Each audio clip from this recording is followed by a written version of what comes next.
আমার একজন আল্লাহ আছে, আকাশের মালিক যিনি, জমিনের মালিক যিনি, তিনি হইল আমার আল্লাহ। সুবহানাল্লাহ। জোরে কোন, আরেকটু জোরে কোন সুবহানাল্লাহ।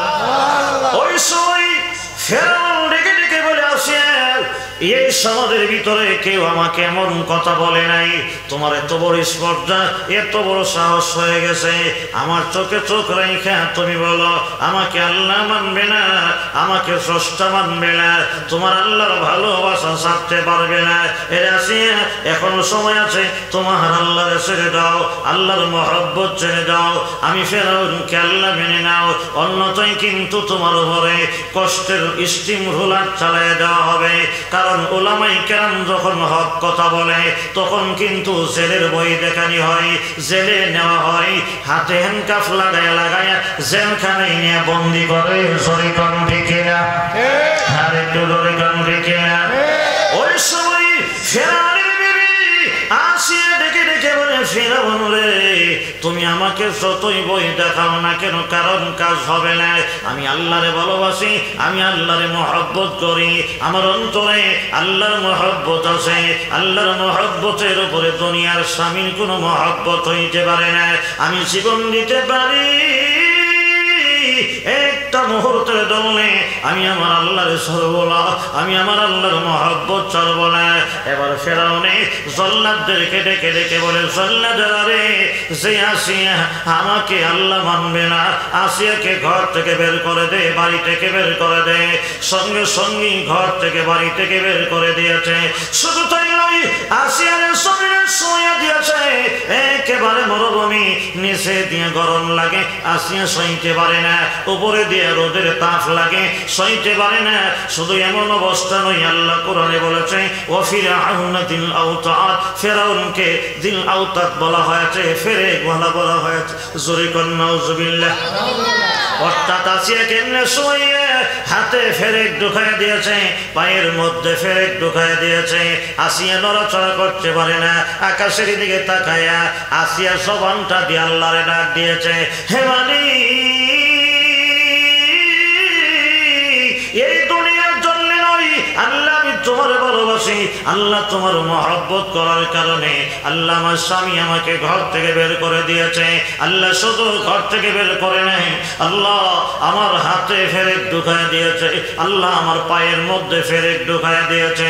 ও মালিক, এখন আমার কেউ নাই, আমার স্বামী যেহেতু নাই, আমার তো কেউ নাই, তুমি আল্লাহ ছাড়া, আল্লাহ তুমি ছাড়া আমার কেউ নাই। আল্লাহ তুমি আমাকে বাঁচাও, আল্লাহ তুমি আমাকে হেফাজত করো। আপনারা বলেন, মুসিবতে পড়ে আল্লাহরে ডাক দিলে আল্লাহ জবাব দেয় কিনা? আর একটু জোরে বলেন, দেয় কিনা? ওই আল্লাহর বান্দি জমিনে শুইয়া আর কেমন হাঁকেনি, আল্লাহ রাব্বুল আলামিনকে যখন ডাক দিয়েছে, আল্লাহ ডাক দিয়ে বলেন, ফেরেশতারা রে, আর একটা সেকেন্ড তো দেরি নয়, আমার বান্দি আসিয়া জমিনে শুয়ে আছে, তার স্বামী হাতে হয়ে ফেরেক ঢুকাইয়া দিয়েছে। আসিয়া আমারে ডাক দিছে, আমার শরণাপন্ন হয়েছে, আমার আসিয়া বড় কষ্ট আছে। এ ফেরেশতারা, আর একটা সেকেন্ড তো দেরি নয়, আমার বান্দি আসিয়ার শরীরে নিয়ে একটা মেঘমালা দিয়ে দে, এই মেঘমালার কারণে যেন আসিয়ার শরীরে রৌদ্র লাগতে না পারে। ফেরেশতারা একটা মেঘমালা দিছে, আর রৌদ্র লাগে না। সুবহানাল্লাহ, জোরে সুবহানাল্লাহ। এমন শরীর আসিয়ার শরীরে শুইয়া আল্লাহর আরেকটা ডাক দিছে, আল্লাহ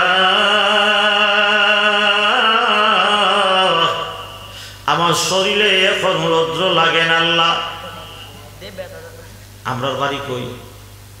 জান্নাতে। জোরে কোন কোথায়? জান্নাতে। আরো জোরে, জান্নাতে। আরো জোরে, জান্নাতে। কেন জান্নাতে? আমরার আদি পিতা আদমের বাড়ি কই? জান্নাতে। বাপের বাড়ি যেখানে, সন্তানের বাড়িও সেখানে। এখন আসছি দুনিয়ায় জান্নাত কামাই ফিরে আবার আগের ঠিকানা, আগের জায়গা। জান্নাত আমরা চাই কি চাই না? আমরা প্রত্যেকের একটা বাড়ি জান্নাত আছে তো নাকি? আপনার বাড়ি আছে তো নাকি? আল্লাহ আমরা সবাইকে জান্নাতের বাড়ির মালিক বানায় দাও। সবাই বলেন আমিন। আমিন। জোরে বলেন আমিন। আমিন। রব্বি ইবনিলি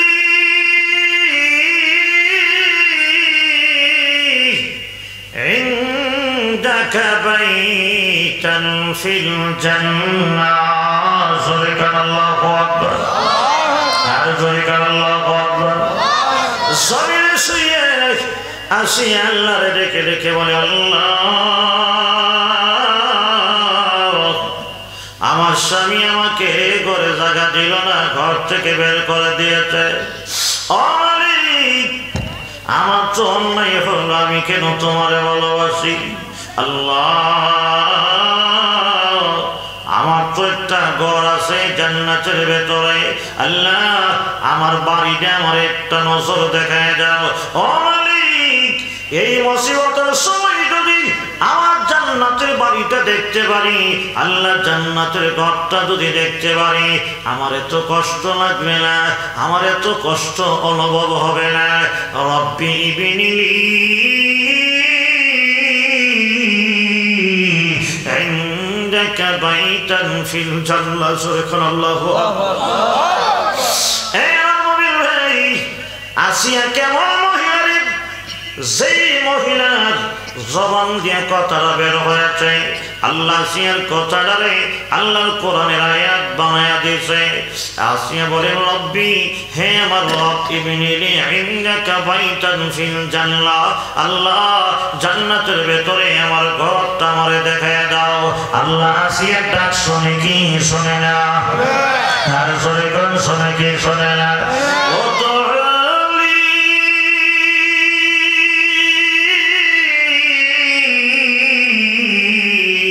আস্তাজিব লাকুম তোমরা আমারে ডাকো আমি আল্লাহ তোমার ডাকে সাড়া দেব তোমরা আমারে স্মরণ করো আমি আল্লাহ তোমাদেরকে স্মরণ করব চিল্লায় কোন সুবহানাল্লাহ আরেকটু জোরে কোন সুবহানাল্লাহ সঙ্গে সঙ্গে আকামুল হাকিমি আল্লাহ রাব্বুল আলামিন ফেরেশতাদেরকে ডাক দেন কই ফেরেশতারা আরেকটা সেকেন্ড তো দেরি করবে না আসিয়া থেকে নিয়ে জান্নাত পর্যন্ত যতগুলি নূরের পর্দা আছে সব নূরের পর্দাগুলি এক একটা করে খুলে দেয় আমার বান্দি আসিয়ার জমিন থেকে শুয়ে আমি আল্লাহ তৈরি জান্নাতরা দেখাইয়া দিয়ে দেয় আর জোরে কোন সুবহানাল্লাহ আর জোরে কোন সুবহানাল্লাহ আল্লাহ শুনছে কি শুনছে না আসিয়া কেমন মহিলা ছিল সেই মহিলা জমিন থেকে আল্লাহকে ডাক দিয়েছে আল্লাহ তাআলা আসিয়ার ডাকে সঙ্গে সঙ্গে জবাব দিয়েছে চিল্লায় এখন সুবহানাল্লাহ সবাই একটু জবান খুলে মহব্বতে জিকির করেন লা ইলাহা ইল্লাল্লাহ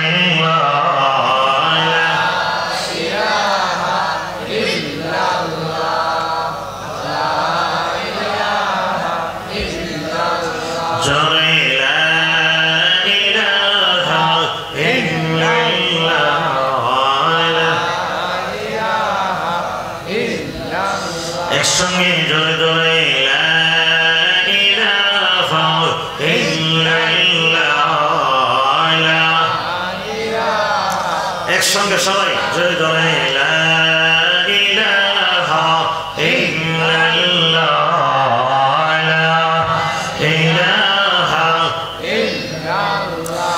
আকাশের মালিক যে আল্লাহ জমিনের মালিক সেই আল্লাহ লা ইলাহা ইল্লাল্লাহ লা ইলাহা ইল্লাল্লাহ লা ইলাহা ইল্লাল্লাহ লা ইলাহা ইল্লাল্লাহ মুহাম্মাদুর রাসূলুল্লাহ সকলে বলেন সাল্লাল্লাহু আলাইহি ওয়াসাল্লাম আমার ভাইয়া অসুবিধা হইতেছে আপনারা কার কার অসুবিধা হইতেছে একটু হাত তোলেন তো দেখি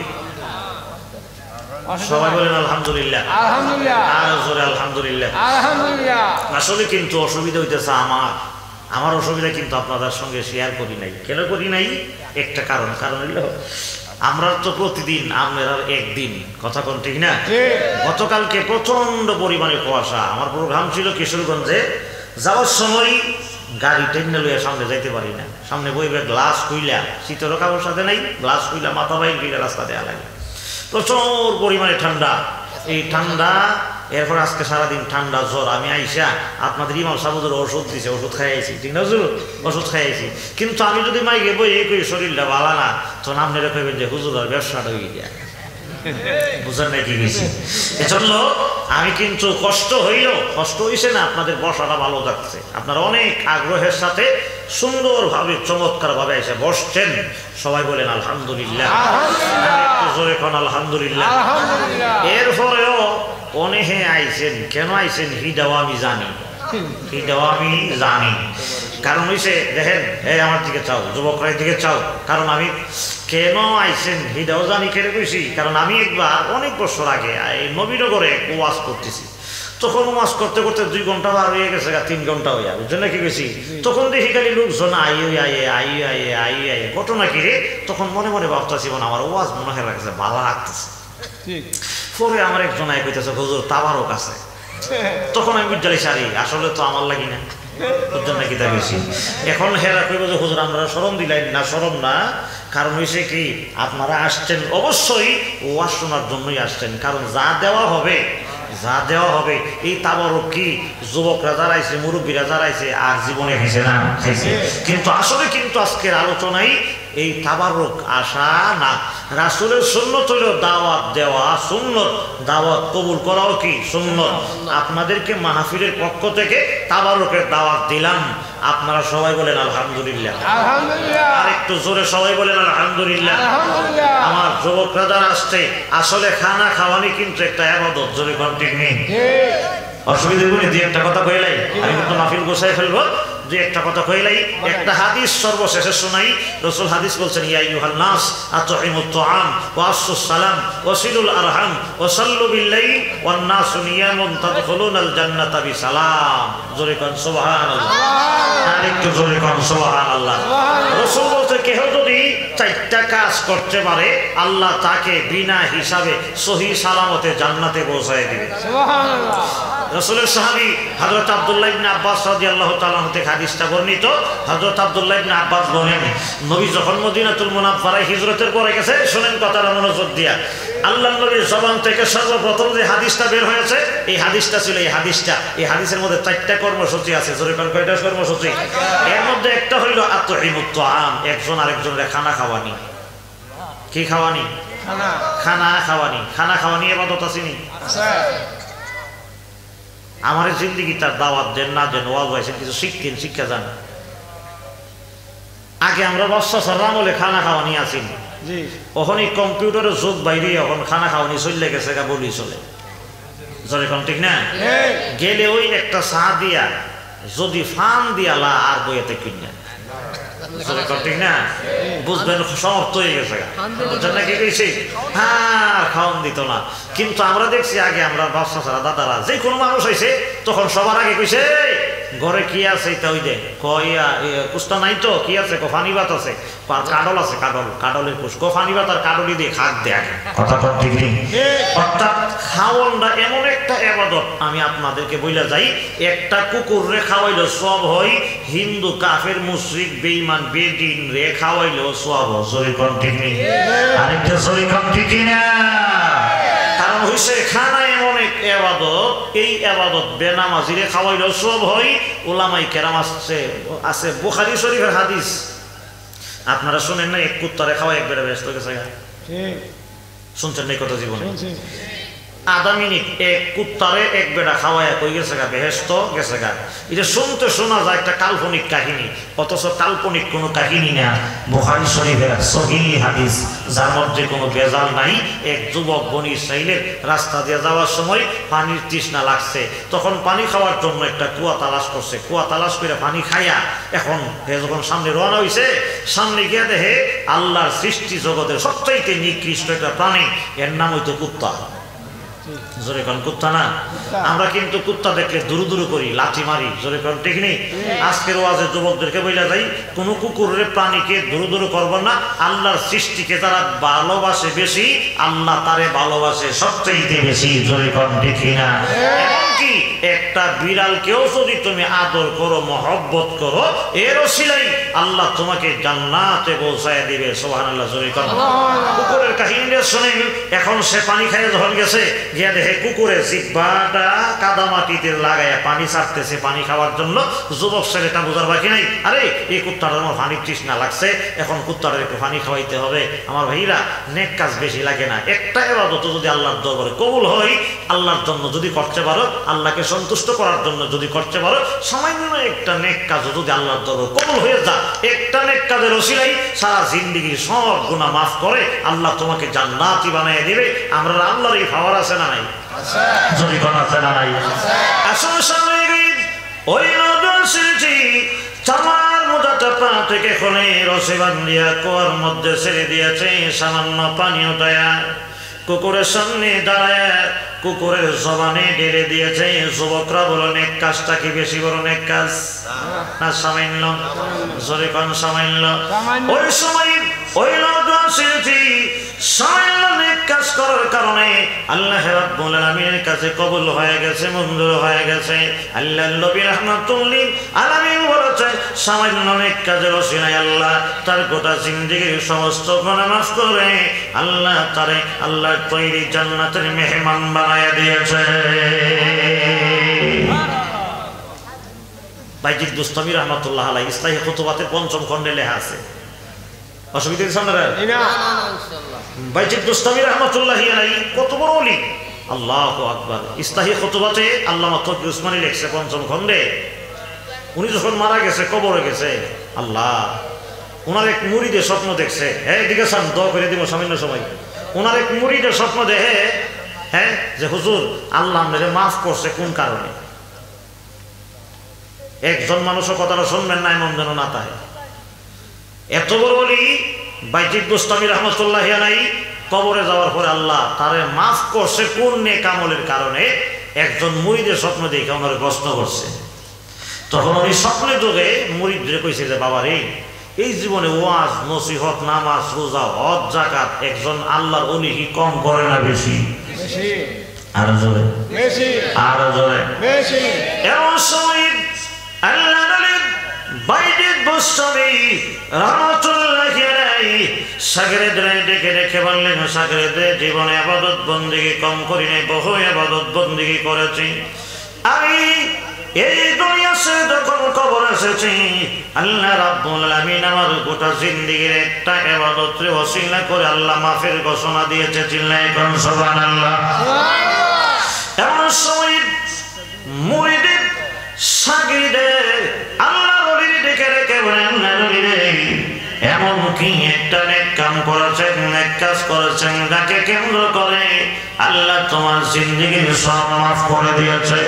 ওই নেক কাজটা আমাকে একটু জানাইয়া দেন, বলে দেন। এমন সময় আল্লাহ স্বপ্নে ডুবে ডেকে রেখে বলে, হে মুরিদ, জাননি আমার জীবনে আমি একটা বিড়াল শীতের মৌসুমে তাকায় দেখি বিড়ালটা শীতের কারণে তত্তর তত্তর করে কাঁপতেছে। সঙ্গে সঙ্গে আমি ওই বিড়ালটাকে শরীরে কাপড় দিয়ে মরাইয়া তার ঘামগুনি, তার শরীরের ফর্সাগুনি দূর করে নিয়া ওই বিড়ালটাকে আমার বিছানায় আশ্রয় দিয়েছিলাম। আল্লাহ রাব্বুল আলামিন আল্লাহ সৃষ্টি জগতের একটা প্রাণীরে ভালোবাসার কারণে আল্লাহ আমার জিন্দেগির সব মাফ করে দিয়েছে। এজন্য অনুরোধ, গরু, ছাগল, বাছুর, কুত্তা, বিলাই যা আছে কে বানাইছে? আল্লাহ। আর জোরে আল্লাহ। অযথা অযথা কষ্ট দিয়েন না, অযথা গরু, বাছুর, ছাগলের বাইরাইয়েন না। গরু ছাগলের অন্যায় আছে? মালিকে সাইরা দিছে, এবার আমাদের ক্ষেত্রে গিয়ে লাগছে এমন একটা বাইরান বাইরাইল। আমার নবীর একটা জিন্দেগির ইতিহাস শোনাই। একদিন মসজিদে নববীতে সাহাবায়ে কেরাম খালি নবী আয় না, নবী আয় না, নবী আয় না, দেরি হইতেছে। ইমাম সাহেব না আইলে কি মুসল্লিরা নামাজ পড়তারে? যুবকরা, বাবারা তোমরা বসো, বসো, একটু বসো, বসে যাবো, বসো বাবা, তোমরা বসো। হে যুবক, বসো তোমরা। ইমাম না আইলে কি মুসল্লিরা নামাজ পড়তারে? কথা কন্যা পড়তারে? মুসল্লিরা খালি ঘুরে ঘুরে চা। হযরত বেলাল রাদিয়াল্লাহু তাআলা ঘুরে ঘুরে চা, নবী আসতেছে না, দেরি হইতেছে। একটু পরে ছায়া দেখে নবী আসছে মসজিদে, মুরব্বীরা আমার দিকে চান না, কিন্তু নবীর গায়ে যে চাদরটা ছিল চাদরটা দেখে মাঝখান দিয়ে কাটা। মসজিদের ভিতরে নামাজ শেষ হয়ে গেলে সাহাবীরা আমার নবীর ডেকে ডেকে বললেন, ইয়া রাসূলুল্লাহ, ইয়া হাবিবাল্লাহ, মসজিদে আসতে কেন দেরি হয়েছে, আবার কেন চাদরটা মাঝখান দিয়ে কাটা দেয়া যায়? সুবহানাল্লাহ, সুবহানাল্লাহ। রাসূলকে বলেন, সাহাবীরা রে, আমি যখন ঘুম থেকে উঠছি মসজিদে আসবো, এমন সময় দেখি আমার কম্বলের নিচে একটা বিড়াল বসে আছে। যদি কোন সুবহানাল্লাহ। মক্কা মদিনায় যারা গেছেন, মক্কা মদিনার মানুষ কিন্তু বিড়াল বেশি আদর করে। যদি কোন ঠিক না? আমি দেখি শীতের দিনে আমার কম্বলের নিচে একটা বিড়াল। এখন আমি নবী, আমার তো একটাই কম্বল গায়ে দিয়ে শুই, আবার এই কম্বল গায়ে দিয়ে মসজিদে যাব। এখন আমি চিন্তা করে দেখি, কম্বল যদি টান দিয়া লইয়া যাই, কান্দ ফিরা লইয়া মসজিদ, তাহলে বিড়াল উদাম নি, যখন বিড়াল উদাম না। এখন আমি নবী চিন্তা করতেছি, কম্বল লইয়া গেলে বিড়াল উদাম, আর যদি বিড়াল রে কম্বল দিয়া যায় তাহলে আমি নবী উদাম। এখন কি আমি নিব না বিড়াল রে দিয়া যাবো? এই চিন্তা গবেষণা করতে করতে দেরি হয়েছে। হঠাৎ করে মাথায় একটা বুদ্ধি আইছে যে কাজ করি, বিড়াল আরামেটা হোক, আমিও আরামেটা হি। একটা চাক্কু বাইর করিয়া কম্বলটারে মাঝখান দিয়ে কাইটিয়া অর্ধেকটা দিয়ে গেলাম বিড়াল রে, আর অর্ধেকটা লই আইছি আমি। এজন্য কোনো প্রাণীকে কষ্ট দিবেন না, ফাললে প্রাণীগুলিরে আপনি খাওয়াবেন। রাজি আছেন তো নাকি? এজন্য রাসূল বলছে, আতইমত মানুষরে খানা খাওয়াইবা। 2 নাম্বার হইল আসসালাম সালাম, একজন আরেকজনকে সালাম দিবা। 3 নাম্বার হইল ওসিলুল আরহাম, আত্মীয়তা সম্পর্ক বজায় রাখবা, আত্মীয়তা সম্পর্ক বিচ্ছিন্ন কইলেন না। রাজি আছেন তো নাকি? ভাই ভাই এই কিও মাইগন আবার কি তৈল, মাইকের কন্ডিশন মাইক ভালো আছে কিন্তু সেটিং ভালো হইছে না। হ্যাঁ, ওন আবার কি হইল, বদবদ করে গেলে। এজন্য 3 নাম্বার হইল যে আল্লাহ আমার অবস্থা বলা না, মাইকের অবস্থা বলা না। 1 নম্বর খানা খাওয়ানি, 2 নম্বর হইল সালাম দেওয়া, 3 নম্বর হইল আত্মীয়তা সম্পর্ক বজায় রাখা, 4 নম্বর হইল তাহাজ্জুদের সময় নামাজ পড়া। তাহাজ্জুদের সময় কি করা? নামাজ পড়া। আল্লাহ রাসূল বলছে, তাদখুলুনাল জান্নাতা বিসালাম, সহি সালামতে তোমরা জান্নাতে ঢুকে যাবে।